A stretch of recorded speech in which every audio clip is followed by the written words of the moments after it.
तो जी हाँ दोस्तों, आपको हम बता देना चाहेंगे कि पिछले 1 साल में भोजपुरी का लेवल जितना ऊपर गया है उतना भी बॉलीवुड का नहीं गया है, क्योंकि कोरोना काल में पूरे सिनेमाघर बंद था और भोजपुरी इंडस्ट्री में इसका बहुत बड़ा फ़ायदा उठाया।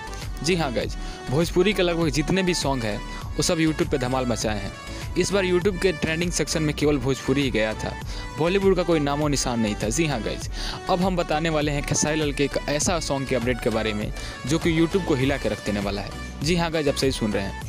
आपके कानों पर विश्वास नहीं होगा कि खेसारी लाल इतने बड़े बड़े बजट का गाना कर रहे हैं। जी हाँ गाइज, जैसा कि आपको पता है कि भोजपुरी की बढ़ती पॉपुलैरिटी के साथ साथ बहुत सारे बॉलीवुड और हरियाणी और बहुत सारे अलग अलग कंपनियां भोजपुरी में भी कंपनी अपना खोल रही हैं।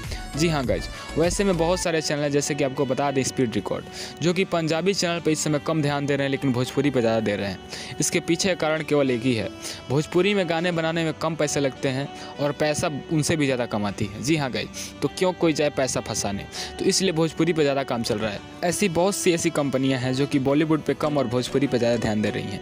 जी हाँ गाइज, आपने सारेगामा का भी नाम सुना होगा। सारेगामा हम भोजपुरी पे लगभग डेली एक सॉन्ग आता है। बहुत ही बड़ा लेवल का एक और सॉन्ग खेसारी लाल यादव का आने वाला है।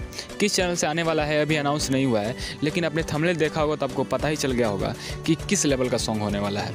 जी हाँ गाइज, हम आपको बता देना चाहेंगे कि ये गाना कब आएगा, कैसे आएगा, इसके बारे में कोई नोटिफिकेशन नहीं मिला, लेकिन जैसे ही मिलता है हम आपको जरूर बताएंगे। तो तब तक इंतज़ार कीजिए, मिलता है नेक्स्ट वीडियो में। जय हिंद।